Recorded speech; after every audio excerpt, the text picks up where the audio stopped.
ยินดีต้อนรับเข้าสู่หลอนไดอารี่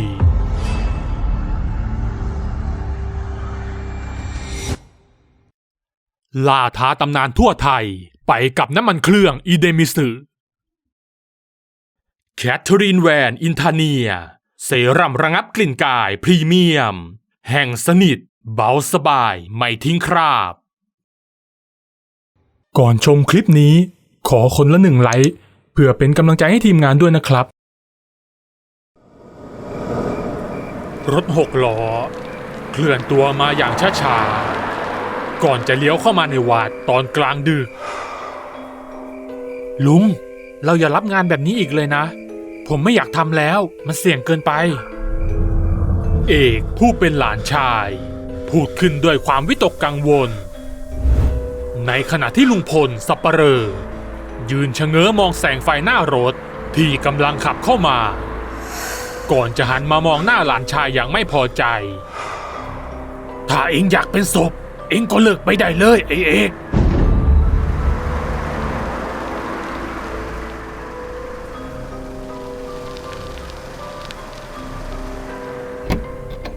คนขับรถรีบลงมาเปิดกระบะท้ายแล้วลากกระเป๋าเดินทางขนาดใหญ่ออกมาวางไว้บนรถเข็นที่สัปเหร่อเตรียมไว้ก่อนจะโยนเงินให้แล้วรีบขึ้นรถกลับออกไปทันทีไม่รอช้าลุงพลกับเอกต่างรีบช่วยกันเข็นรถไปที่หน้าเตาเผาก่อนจะช่วยกันนำชิ้นส่วนของมนุษย์ที่ถูกหั่นมาเป็นท่อนๆโยนเข้าไปในเตาเผาพร้อมกับกระเป๋าเดินทางที่เปื้อนเลือดถูกโยนเข้าไปในเตาเผาด้วยเช่นกันเมื่อเวลาผ่านไปทุกอย่างยังคงเป็นไปได้ด้วยดีเหมือนทุกครั้งพวกเขาเฝ้าตรวจดูจนเกือบรุ่งสางเพื่อให้แน่ใจว่าไม่มีหยดเลือดหรือสิ่งที่จะเป็นหลักฐานมัดตัวเมื่อแล้วเสร็จจึงรีบพากันเดินออกมาขณะที่ทั้งสองกำลังเดินออกมานั้นเจ้าอาวาสก็ได้เดินสวนเข้ามาพอดีท่านรีบเดินไปดูที่เตาเผาและสัมผัสได้ถึงความร้อนที่ยังระอุอยู่ก็รู้ได้ทันทีว่าทั้งสองคนแอบมาเผาอะไรบางอย่างในเมนตาพลในนั้นเผาอะไรทำไมไม่มาบอกหลวงพ่อก่อนสีหน้าของหลวงพ่อมองมาที่ทั้งสองอย่างไม่ไว้ใจกู้ภัยเขาเอาศพไร้ญาติมาให้เผาครับคนตายเป็นโรคน่ารังเกียจไปวัดไหนก็ไม่มีใครรับผมก็เกรงว่าหลวงพ่อจะไม่รับก็เลยแอบเอามาเผาสงสารคนตายครับหลวงพ่อตาพลจะมาเผาสุ่ม4สุ่ม5แบบนี้ได้ยังไงศพใครก็ไม่รู้มันผิดกฎหมายนะรู้สิครับหลวงพ่อไปมรณบัตรเขาก็แสดงให้ดูชัดเจนไว้ใจได้แน่นอนครับหลวงพ่อสบตากับลุงพลอยู่ครู่หนึ่งก่อนจะหันมามองทางเอกที่กำลังเหงื่อตกทำตัวเลิกลากแต่ท่านก็ไม่ได้ถามอะไรต่อก่อนที่หลวงพ่อจะเดินกลับออกไปอย่างเงียบๆกลางดึกของวันถัดมารถ6 ล้อคันเดิมขับมาจอดยังจุดนัดพบลุงพลกับเอกยืนรอกันอยู่ที่เดิมด้วยสีหน้าที่ไม่ค่อยสู้ดีนักเพราะปกติแล้วรถคันนี้จะเว้นช่วงหลายเดือนมาครั้งแต่นี่เมื่อคืนก็เพิ่งจะมางานด่วนรอบนี้ให้2 เท่าคนส่งศพโยนห่อกระดาษมาให้เอกเมื่อเปิดดูก็พบว่ามีเงินสดอยู่200,000 บาทหลังจากวันนี้เว้นช่วงหลายๆเดือนหน่อยได้ไหมลุงพลเอ่ยขึ้นขณะที่คนส่งศพกำลังจะเปิดท้ายรถผมตัดสินใจไม่ได้หรอกลุงก็รู้นี่ว่าขัดคำสั่งนายจะเกิดอะไรขึ้นลุงกับหลานอยากจะเป็นเหมือนศพพวกนี้หรือไงลุงพลกับเอกที่ได้ยินอย่างนั้นก็มีสีหน้าหวาดกลัว ก่อนจะถูกเรียกให้ขึ้นมาช่วยยกถุงขนาดใหญ่ ทำไมศพนี้ไม่แยกส่วนมาล่ะ นี่ไง ดูเอาเองสิ ชายคนขับรูดซิปถุงออกเผยให้เห็นร่างชายผอมสูงวัยที่เนื้อตัวเต็มไปด้วยรอยสัก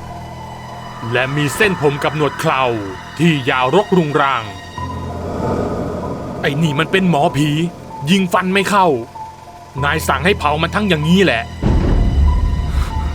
ลุงพลกับหลานชายได้แต่มองหน้ากันมาถึงขั้นนี้แล้วจะปฏิเสธก็คงไม่ได้สิ่งที่ต้องทำคือทำลายหลักฐานให้เร็วที่สุดก่อนรุ่งสาง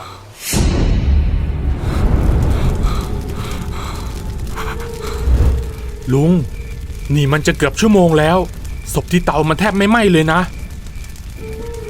จริงเหรอวะ ไม่ได้การละแบบนี้ ไอเอกเอ็งรีบไปเอาจอบมาศพนี้พวกเราต้องฝัง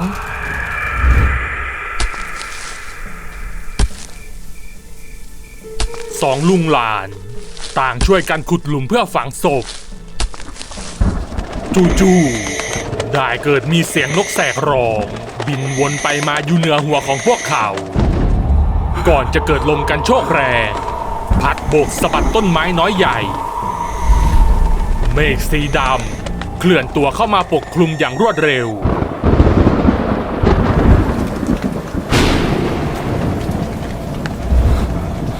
สองลุงหลานต่างพากันมองบรรยากาศที่เปลี่ยนไปอย่างตื่นตระหนกลุงพลบรรยากาศแบบนี้มันแปลกๆนะขุดต่อไปไอเอกคืนมัวชักช้าเดี๋ยวได้พากันชิบหายหมดในขณะที่ทั้งคู่กำลังรีบเร่งขุดกันอยู่นาน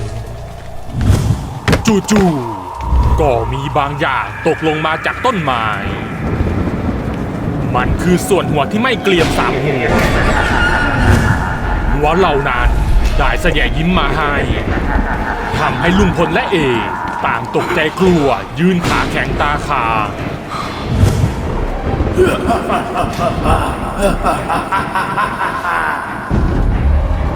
ทั้งสองรีบมองไปที่ต้นเสียง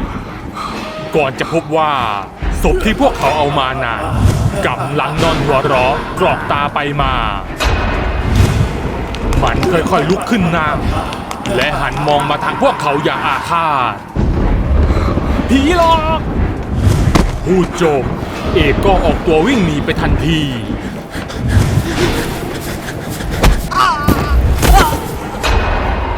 เมื่อรีบพลิกตัวขึ้นมาก็พบว่าที่ขาของเขามีมือสีดำไม่เกลี่ยมจับเอาไว้ทั้งสองข้างแต่ทว่ามันกลับไม่ได้มีแค่มือเท่านั้นส่วนลำตัวที่ไร้แขนขากับหัวก็กำลังถลายเข้ามาหาเขาอย่างน่าสยองขวัญเอกรีบหันไปหาลุงพลเพื่อจะขอความช่วยเหลือแต่ก็ต้องตกใจเพราะตอนนี้ลุงพลได้ถูกมือที่ไม่เกลี่ยจับแขนขาตรึงไว้กับพื้นไม่สามารถขยับหนีไปไหนได้ระหว่างนั้นก็มีท่อนขาตกลงมาจากต้นไม้เหยียบซ้ำเข้าไปที่หน้าอกของแกจนแกร้องเสียงดังลั่นตอนนี้ศพที่นั่งจ้องพวกเขามันได้ลุกขึ้นแล้วเดินไปหาลุงพลที่พยายามดิ้นรนอย่างสุดกำลังมึงมันสับปะเหร่อชั่วไปลงนรกกับกูเสียดีๆ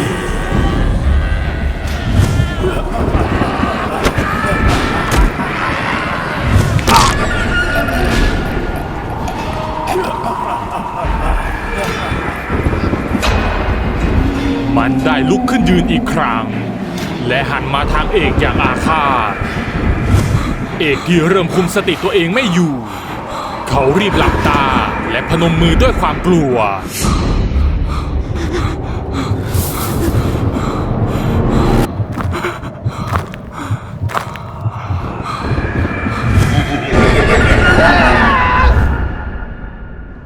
รุ่งเช้าได้มีเจ้าหน้าที่ตำรวจขับรถเข้ามาภายในวัดหลังกระบะ มีชายชะกันที่เป็นคนขับรถ6 ล้อเขาถูกจับใส่กุญแจมือโดยมีเจ้าหน้าที่ตำรวจนั่งประกบมาด้วยอีก2 คนเมื่อหลวงพ่อท่านลงมาจากวัดทางตำรวจก็ได้แจ้งเรื่องทุกอย่างให้ท่านรู้ว่าได้จับกลุ่มคนร้ายฆ่าตัดตอนซึ่งคนร้ายได้ซัดทอดว่ามีผู้ร่วมขบวนการเป็นสัปเหร่อของวัดนี้เมื่อหลวงพ่อท่านได้ยินอย่างนั้นท่านก็ได้ให้ความร่วมมือพาเจ้าหน้าที่ตำรวจออกตามหาลุงพลกับเอกจนกระทั่งมาพบลุงพลนอนตายคอหักอยู่ที่ป่าช้าอย่างอนาถหลวงพ่อท่านหันไปมองทางเอกที่กำลังนั่งเล่นศพของหมอพีพลางหัวเราะคิกคักเขากลายเป็นคนเสียสติไปแล้วหลังจากที่เหตุการณ์ทุกอย่างจบลงทางตำรวจก็สืบสาวจนเจอตัวการของเรื่องราวทั้งหมดซึ่งเป็นผู้มีอิทธิพลในพื้นที่และได้ทำการเข้าจับกุมผู้ร่วมขบวนการทั้งหมดติดตามเรื่องหลอนๆตอนต่อไปน้ำมันเครื่องอีเดมิสึจัดให้ก็จบไปแล้วนะครับกับเรื่องอาถรรพ์ศพหมอผีหวังว่าจะชอบกันนะครับใครที่มีเรื่องราวที่น่าสนใจที่อยากให้ทีมงานนำมาทำเป็นแอนิเมชัน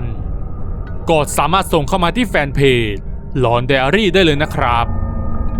ถ้าชอบคลิปนี้ก็อย่าลืมกดถูกใจและกดติดตามหลอนไดอารี่